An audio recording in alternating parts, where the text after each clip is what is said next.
Loving Sai Ram, Brother Krishna Ramoutar. Welcome to the series A Week Unite and Inspire. Brother Krishna, can you share with us how did you first come into contact with Sri Satya Sai Baba?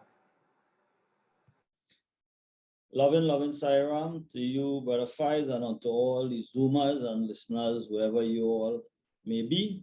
And thank you very much for this opportunity to be interviewed and to be heard and viewed by so many devotees and friends, listeners across wherever.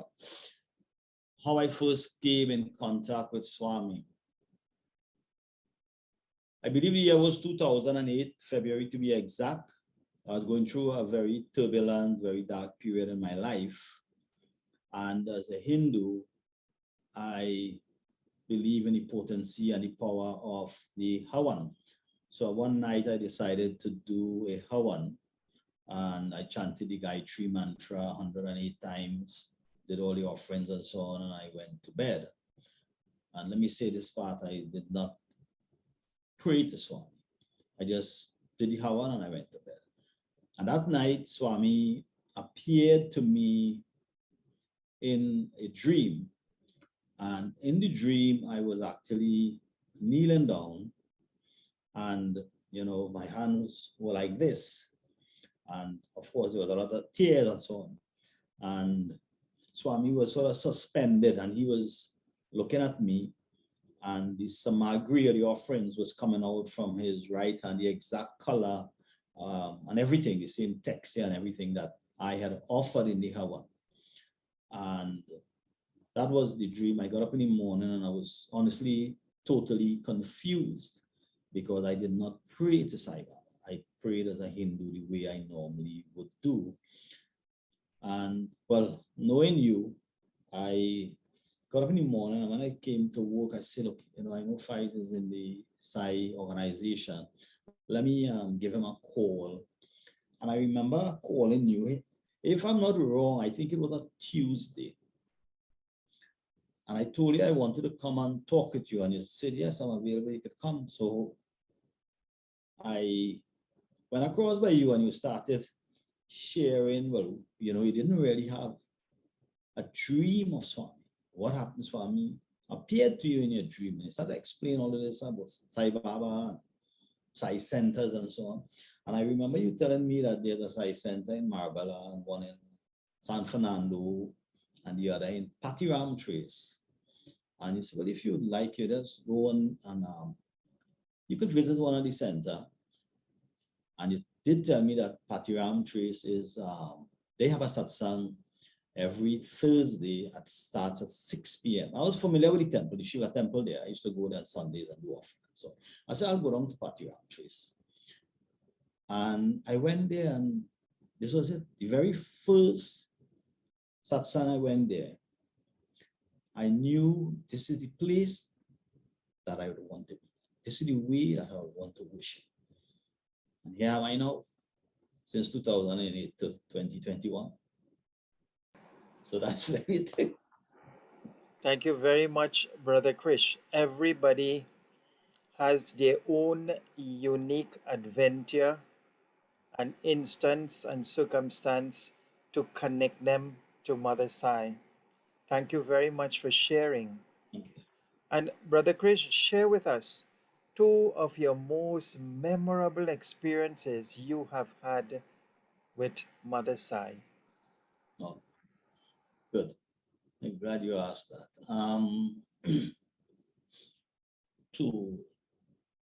The first one I remember, the one that, since then, it had so many, but the two that come to mind, one is that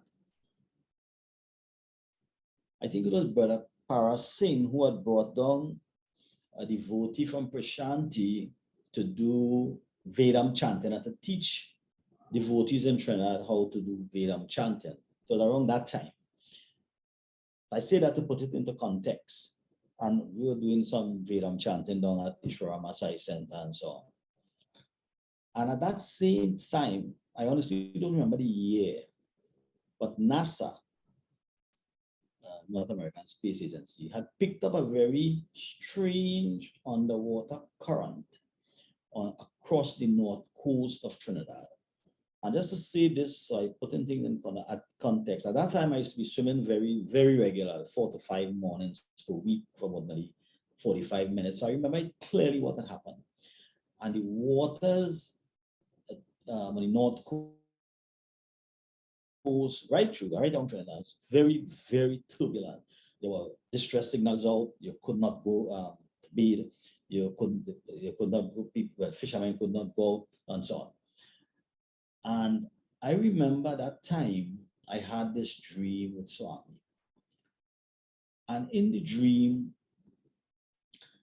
there was a whole lot of us from, Patiram Trace Sai Center. And we were there like on a play field. And Swami came out, his normal, jovial self, laughing and smiling with all of us. And we were just there playing. And after a while, Swami said to us, he said, I have to go down on the beach. I have something to do there. And I could actually see Swami walking on the beach. And I think at that point, he was literally quieting whatever was happening in the waters. And I remembered while the announcements were made and so on, I was having coffee with some friends of mine, most of whom were Christians. And we were talking about the announcement because it was public information. And we were very concerned. And I did, what is going to happen? What is this whole thing that is happening? And I said to them, without saying too much, I said, Ole, don't worry, nothing is going to happen.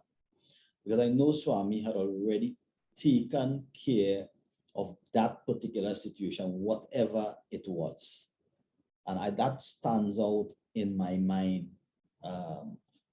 So much one of those interviews or dreams, as you say, with Swami. The other one that I remember is when we went to the World Conference in 2015. That was around November, it's Baba's birthday. And the first time I'd gone to Prashanti was in 2010. And of course, I didn't go back, for whatever reason, it never happened. And I think it was in March or April of that same year, I had a very strange dream. And in the dream, there was this flowers. The flowers were white with strips of red on it, resembling that of a hibiscus flower. And it's like it was coming down from the heavens, coming up from the sky. And it was coming towards me. And I found it a bit strange. I didn't know what to make out of it. But I remember sometime subsequent to that, I went to visit Swami Upadhyaya. And I explained, tell him the dream, and he said, he just said to me very briefly, sure, something you really want, really bad, you would get it soon. That's all he said to me. I kind of laughed at it. I said, well, maybe get a whole lot of money or some kind of thing. But, I just laugh it out like that. And then as things would unfold, we went to the World Conference. And while we were there, I remember I wanted to get some books. And I went to the bookstore. And while walking up at the entrance to the bookstore, I saw the same exact flower that I saw in the tree. And regrettably, I did not take a picture of it. And I've never seen that flower before, nor have I ever seen it after. You have another memorable occasion, but the two that stands out for me. Thank you very much, Brother Krish. Okay, so Brother Krish, what does Sai Baba mean to you today? At this point in time, to me, very straight, Swami is God. Whether he's in the physical form or formless as is now, He's no form, to say a human form that we go to Prashanti and visit him and have his physical darshan and so on. Swami, to me, is God. He is also someone that I can turn to and talk to. He is the avatar of the age. Swami said so. I believe that. He is the person that I talk to very often. You have these times you will go to your prayer room and you will sit down. I'm not referring to those times. You may go satsang. I'm not referring to those times. I'm referring like sometimes you drive in your car and you just get in a conversation with Swami about something that is very maybe troubling, very topical in your head, something you want to just maybe share with someone. I could share a little experience about Swami with respect to this. I remember one day going up the highway and like I was conversing, like you and I talking here, literally talking to Swami in my mind. I said, Swami, you know, I just was blessed, I was fortunate to go see you in your physical form once in 2010. And I'm thankful for that. You know, sometimes you talking to Sai devotees, and you hear of all this darshan and interviews and so much of different manifestations and so on. And you know, I just simply like to get to do paramnamaskar to you. But I know that it's just my karma. My karma never for repeat.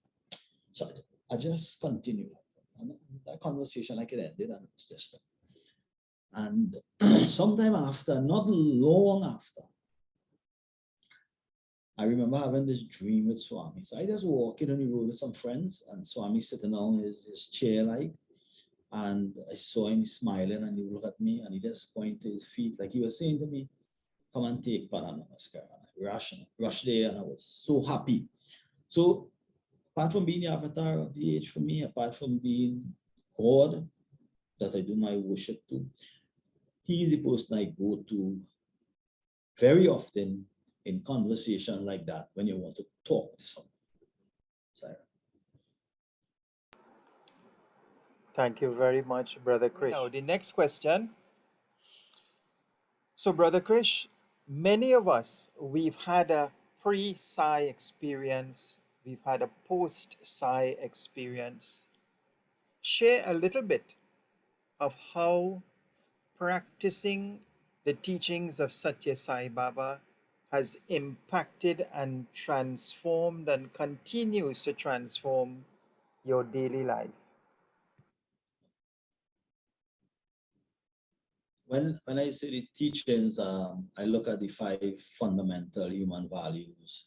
Basically, I look at the 9-point code of conduct.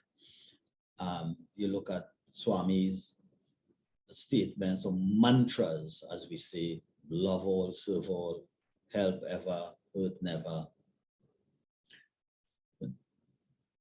When I think of these values,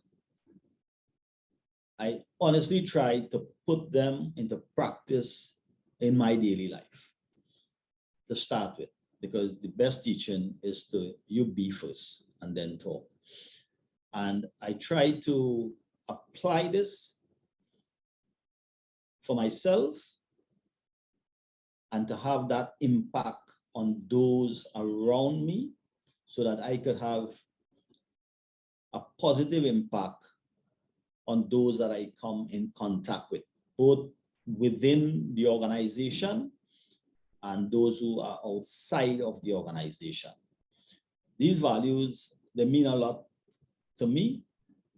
I think what it is that we need in the world today.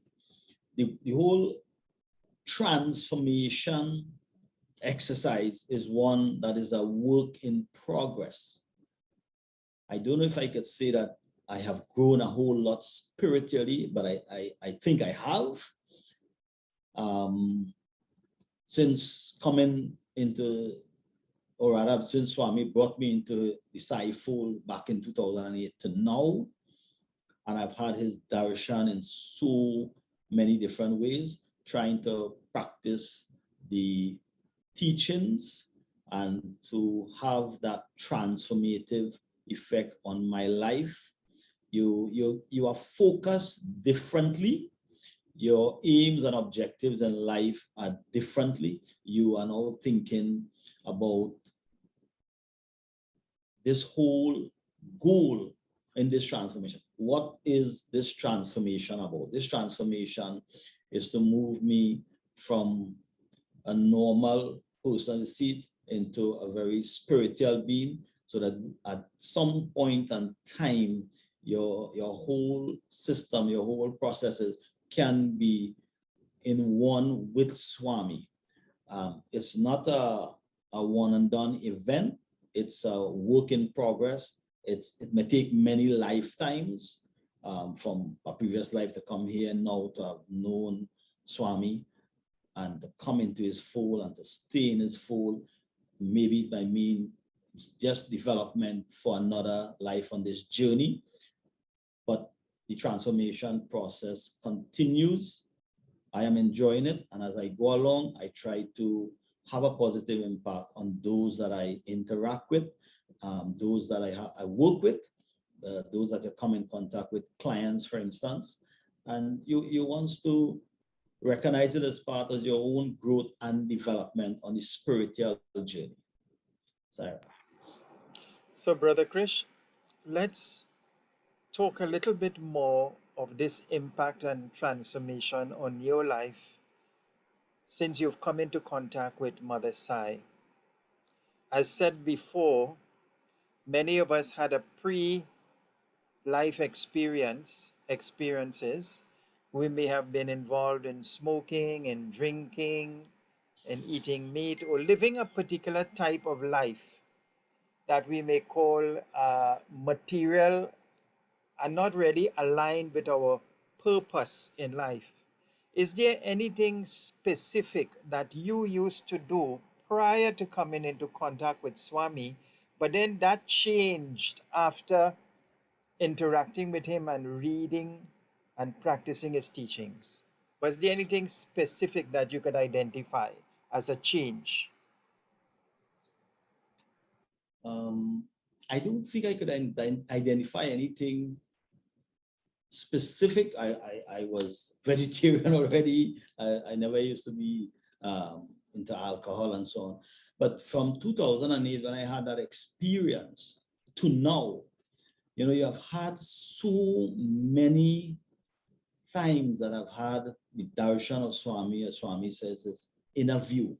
So many times you have been blessed to go to Prashanti twice already. And that in itself is a transformation. And it helped me stay focused and stay on this course. Had it not been for Sai, and just this morning I was thinking, had it not been for Sai and Swami bringing me into the fold, this is why I normally would say to devotees when I'm going to satsang and so on, that I didn't come in the fold. I wasn't born into the Sai family. Swami literally picked me up, bring me into the fold. And I asked the question to myself, well, where would I have been today? What would I have been like? What I would have been doing? And I really don't know. Maybe I might have been somebody that you would not recognize. I am very, very thankful for that first darshan of Swami. And I don't want to say I have stayed the course. I'm thankful to Swami that he have kept me on this journey. And I hope that I will continue on this journey with Sai, in the Sai family, in the organization. Sai. So, Brother Krish, let's go back as you speak about your first darshan of Swami. Let's go back to that trip in 2010.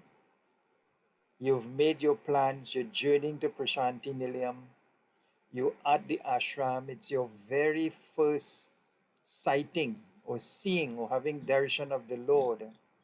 Share with us when your eyes first fell on our beloved Swami. How did you feel inside? then, and a little after? Oh, I'm really glad you asked that question. Um, but Fize, we had so much of difficulties to reach the Prashanti, and I was one of the fortunate ones by Swami's grace to reach. And when I remember the very first day, if I'm not wrong, I think it was the 1st of August 2010. Um, that's the first day the West Indies um, tour, the whole entourage. We were supposed to be in the ashram. And when I first saw Swami coming down on his chair with all his students around him and so on, that first impression, all like my mind just raced away from Swami, and I was just thinking of Lord Rama. I can't understand that. I don't know how to explain that, but that's what happened.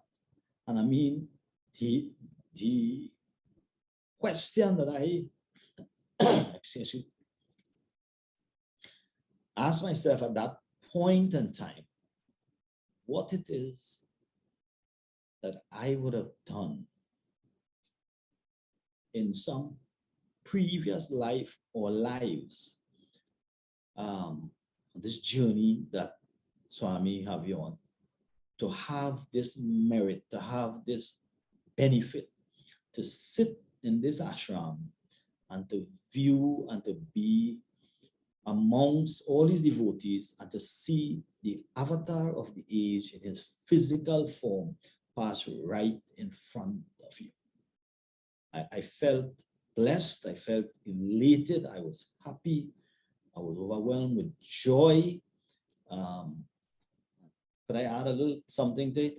And now that I look back, 2021, and the problems that we went through then, had I not been allowed to go by Swami, that is, nothing else, by Swami, or if I had said, look, you know what, I cancel this trip, me going nowhere again. Swami allowed it to happen, and I was so thankful for it. All these years have passed, and if I didn't go along, I would have lived with a lot of regrets. So, Brother Krish, it leads me to the next question. yeah, You've been to Prashanti on 2 occasions. yeah, So you've walked on those hallowed ground. You've had the darshan of our beloved Mother Sai. You spent time in the ashram engaging in the spiritual activities from morning and during the course of the day. Why is it important to remain connected to Prashanti Nilayam? Maybe you can begin by sharing your own personal experience of your 2 trips being in the ashram for a period of time, and why do you feel we should remain connected to this very sacred and hallowed place? yes, Sai Ram. You know, Prashanti Nilayam, as I understand it, means the abode of supreme peace. And Swami gave it that name. Swami built it, supervised it, organized everything to bring it to where it is today. Prashanti Nilayam, to me, is likened unto what the Vatican is to Catholics, or what the holy site of Mecca is to Muslims. And there are so many holy and sacred sites for Hindus. To Sai devotees, I think Prashanti Nilayam is truly that abode of supreme peace. And we can have Swami Darshan wherever we are. Swami is omnipresent. That's fine. We all know that. But Swami, on so many occasions, given his discourse, have said it's important that we come to Prashanti to recharge our spiritual energy.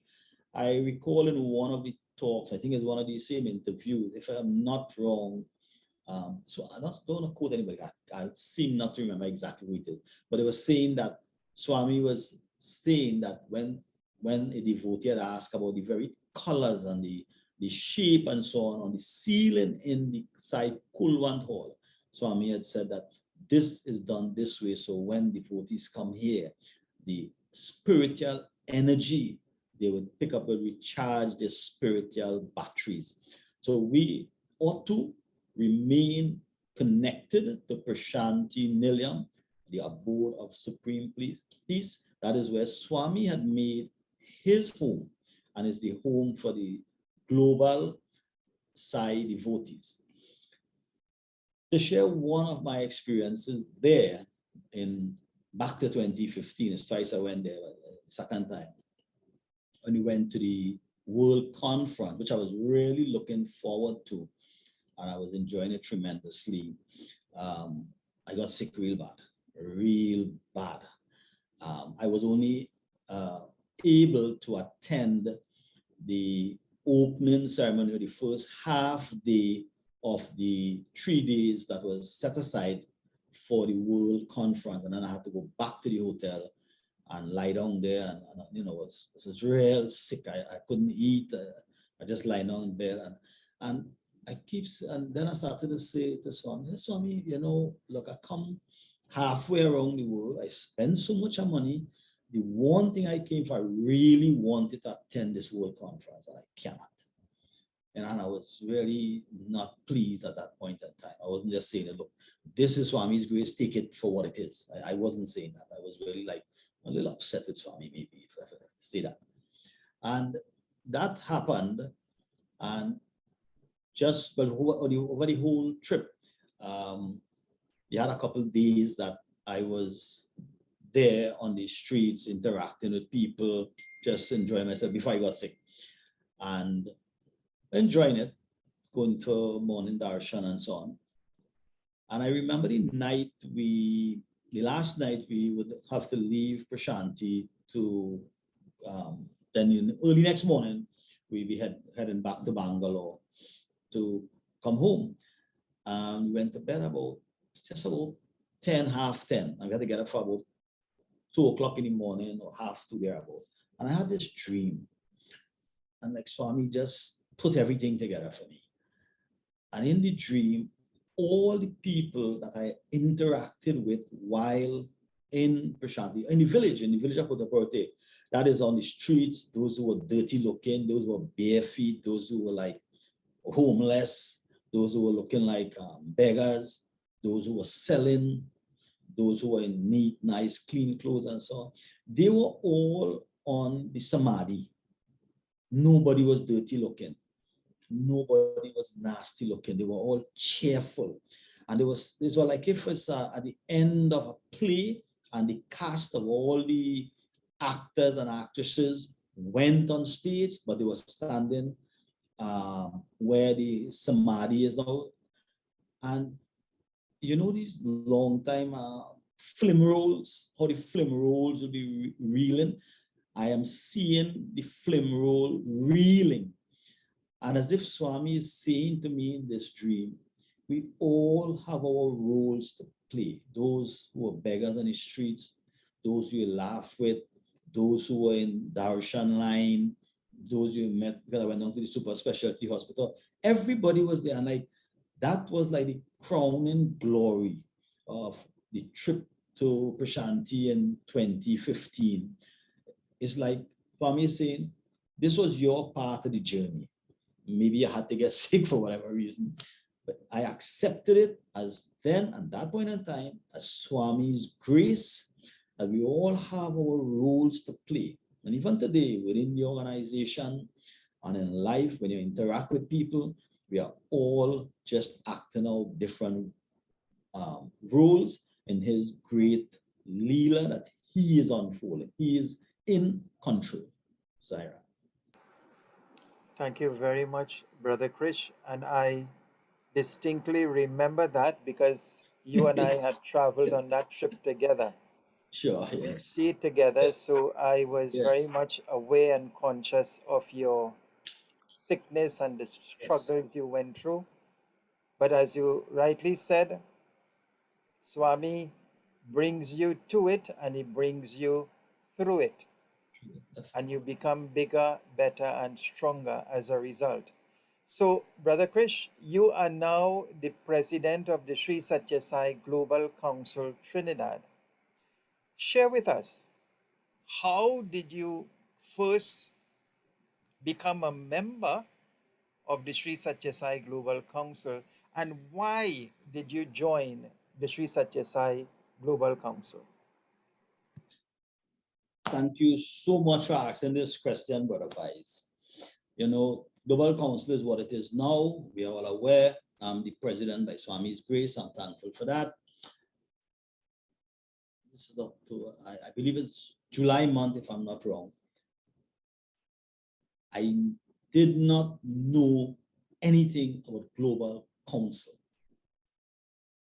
I did not know of the formation of a new organization.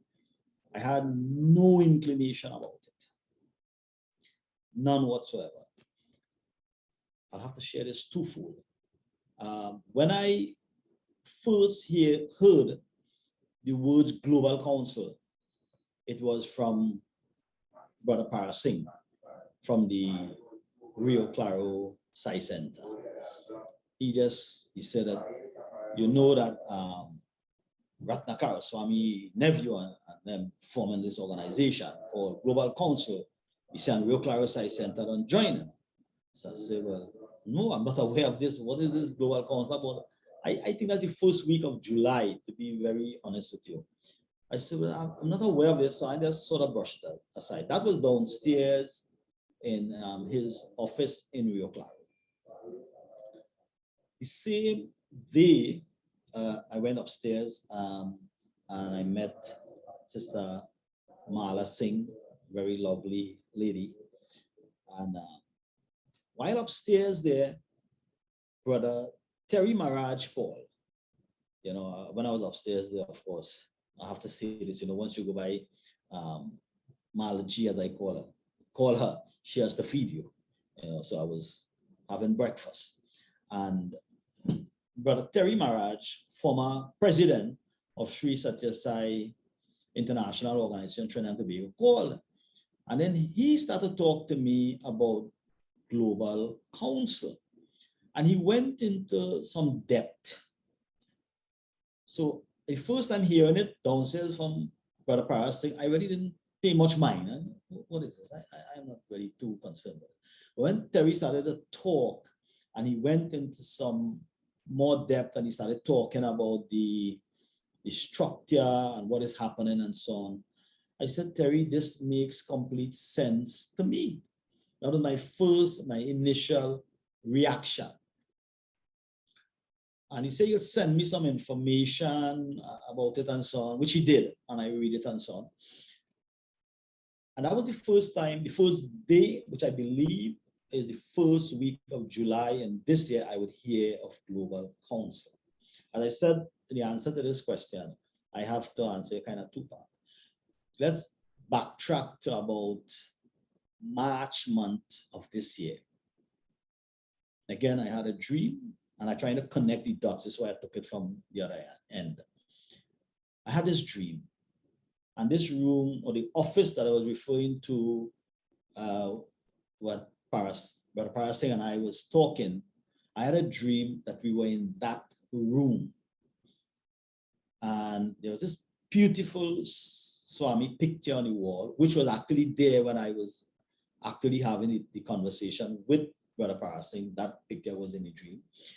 And there was vibhuti all over the place. In the dream, Shivana, our now young adult leader, very, very dedicated soul in Swami's mission. She was in a dream. Brother Parasingh, Mala was in a dream, and Brother Parasingh was, holding a little baby. And in the dream, I just watching, and I just in a total amazement of, wow, what is this? All this vibhuti. And Shivi said, I call her Shivi. Shivi said, Uncle Krish, take vibhuti. I said, no, Shivi, let everybody else take. I will take last. So having said that, and then I come now to hear of Global Council from Brother passing in the same room, right where all that say, well, that dream took place. And then Brother Terry Marriage, who would call and give me all the details. To me, it was divinely ordained that I would, as some sort of revelation from Swami, that listen, this is what is going to come. Of course, at the time you couldn't connect any dots.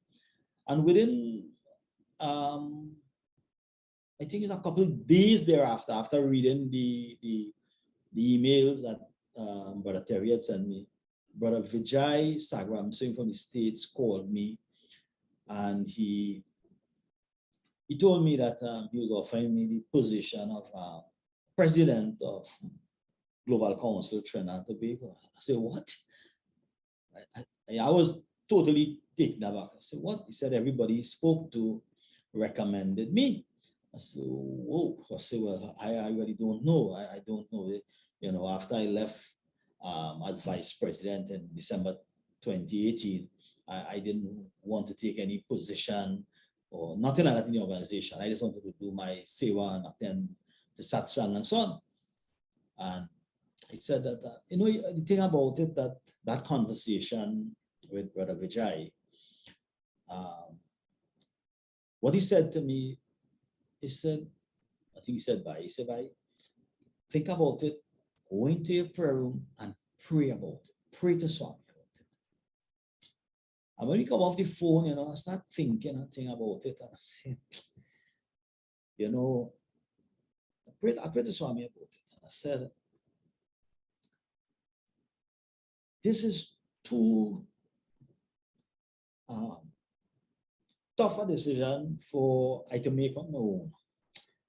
I said, let me go and talk to my mother about this. When I face these kind of breaking positions in life, I like to go talk to my mother.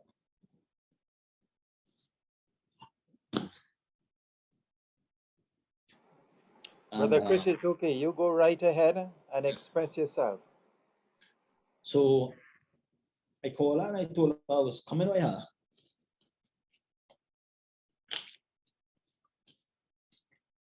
She said, okay. I must let you notice that she is not a Baba devotee. She's Christian. She's 80 years old. Sorry. I just went and answered her. And I started talking to her and I told her, I said, well, how best I could put this to her so she understand what it is. So I said, Ma, you know this organization I belong to, where we just go and feed homeless people and build houses for people. She said, yes, Krishna, I know they're always doing that and giving people hamper. I said, yes, that organization. I said, they want me to be the leader in Trinidad. What do you think? Without hesitating, she said, Krishna, take it. She said, you like to do that kind of work, take it. And that's how I accepted the position. And I take it to be nothing else but Swami's grace. Can I just add something to it here at this point? That this is the fourth office that I've held in the Sai organization. First, when I started in 2008, I think it's probably around 2011 or 12 thereabout, I was asked to be the chairman of Patti Ramtree Sai Center. And at that time, I remember the first I came, I chatted with you about it, but I don't know anything about the organization. You know, by accepting the position, I try to feel my way around how the organization structure and the reporting structure and accountability. I knew nothing. I accepted it. And not long after, I was offered the position of South Region Chairman. And then I had to give up one.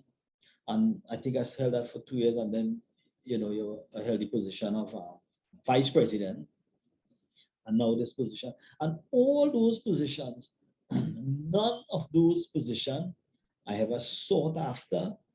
I ever tried to play the right cards to get a position or ask anyone to try to recommend me or something. All have been Swami's grace, divinely ordained. That's how I see it.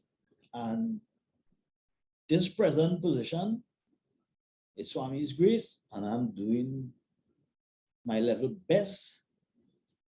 I understand the nature of the work right now, and I'm doing my best to do Swami's work and to be a good servant for him and to be pleasing to Swami at the end of the day. Sai. Thank you very much, Brother Krish, for that very sincere and soulful response and sharing. But Brother Krish, let's go back again to Sri Satya Sai Global Council and the why did you join? What is it that Global Council contains that it was attractive to you and that you made the switch? Okay, What is Sai. it that reached out or appealed to you in Sri Satya Sai Global Council that allow you to cross over? Okay, Sai Ram. Okay, so when I read all the information that Brother Terry had sent to me, I said that, I mean, I'm thinking from a business standpoint, I'm an accountant. So I thinking that this is the 21st century. You need a global organization to spread Swami's mission in the 21st century. I don't think it is the right way to move forward, having the structure that was there previously. When I heard of this umbrella organization that is Sri Satya Sai Global Council, how it came about, and the manner in which it will be governed, that the officers from All India Central Trust, SSIO, would comprise the officers of Global Council. I thought this is the right structure, this is the right reporting structure to have a global organization in this 21st century to spread Swami's message. And when I read it too, I realized that a lot of the red tape and a lot of the reporting structures were being eliminated. And I said, this is the way to move forward. This is what we need now. There are too many, in the previous structure, there were too many reporting lines that you could not have gotten communication to the zonal chair. Now, since I have joined up, speaking from now, I have a telephone conversation, WhatsApp message, emails with the zonal chair, Dr. Kalatia, more than once. They are very readily available and accessible to devotees and to officers. And in my case as president, you can reach out to them, to Brother Vijay. And there's so much of transparency now. So I honestly believe that this is the way to go. This is why I moved ahead and I joined. And before you know it, I was offered the position. And devotees are going to take their own time and come around, and that's fine. That's fine. However, people wish to worship, whether it's through SSI or global, that's fine.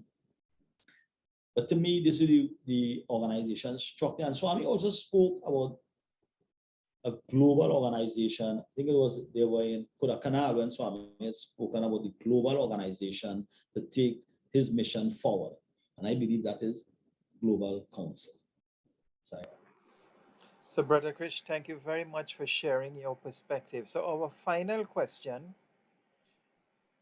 we live in Trinidad and Tobago, we live in the Western world, but regardless of where we live in the world today, when you look around, you cannot help but notice that there is chaos, apparent chaos, confusion, There is domestic warfare, national warfare, nations against nations. There's a breakdown between parents and children. There is racism prevalent, and that is directing a lot of our behavior. The pandemic has come, and so much suffering, misery, and lives have been lost. From your understanding of Swami's teachings, what do you think are some guidelines or recommendations that you can give to each individual as to how we could create a better, more loving, value based society? But Sai Ram, that's a good question. So from Swami's teaching, the one word I can think of, and it is the epicenter of Swami's teaching, is love. And that's what the world needs today. Unfettered, unconditional love. As Swami said, love all, serve all. And that is the answer to the world's problems. With all the wars and interreligious wars and countries fighting against each other, if we can have that love one for another, that would be the answer for humanity. That is the answer for the planet. When you look at our scenario in Trinidad, little twin island republic that we are, we are a multiracial, multicultural, multi-religious society. And the founding fathers of our nation have as the watchwords discipline, production, and tolerance. And in a very cosmopolitan society that we are, the word tolerance must be practiced every day, every moment of the day. You have three major religions existing in Trinidad here. Hindus, you have Muslims, you have Christians, and all sorts of different splinter groups and so on there. And all we need to have is that tolerance, that respect for each other, for their faith, whatever that may be, however they choose to worship. And that is the thing about Swami's worship, Swami's teachings. He said, let the Christian be a better Christian, let the Hindu be a better Hindu, let the Muslim be a better Hindu. He don't want anybody to come into his fold and to follow him, but just practice the teachings of your particular calling or your religion to the best of your ability. And that is what the world really needs. And you know, I recall, I went to a Presbyterian school, and I recall there's a verse in the Bible that says, if a man hath not love, he's like a sounding brass and a tinkling cymbal. And that's the word that the world needs, that is going to deal with. If you look at the one, ahimsa, if we practice that one value base of Swami's teachings, that look at the level of violence against, forget humanity for a moment, the animals. So now we only think about the wars and humanity and how humanity is suffering. Almost every day, so many animals have already gone extinct because of man's inhumanity to animals and to the environment. When you have hundreds and thousands of acres of land are being burned down by all of these bushfires, as I say, how many thousands and hundreds of thousands of animals die and they just perish there, all because of our carelessness and our greed as members of the human race. And in the environment, well, the environment is polluted every which way. Or the rivers are polluted, the earth is polluted. It's like Mother Earth rebelling now. You're having volcanic eruptions, the climatic changes in the Caribbean here. You have so much of violent storms now. So if we go back to these basic teachings and we show that respect for the environment, show that respect and that love for the animals, and love all, serve all across the human line, crossing all racial, religious, cultural, and national boundaries, I think the future for humanity looks good. Sai Ram. Thank you very, very much, Brother Krish. And yes, as Baba said, love is the source, love is the path, love is the goal. What a wonderful recommendation and guideline that all of us can practice to create a better, more value based society. So, Brother Krishna Ramoutar, the Sri Satya Sai Global Council wishes to express gratitude and appreciation to you for having taken the time to share your personal journey to Mother Sai.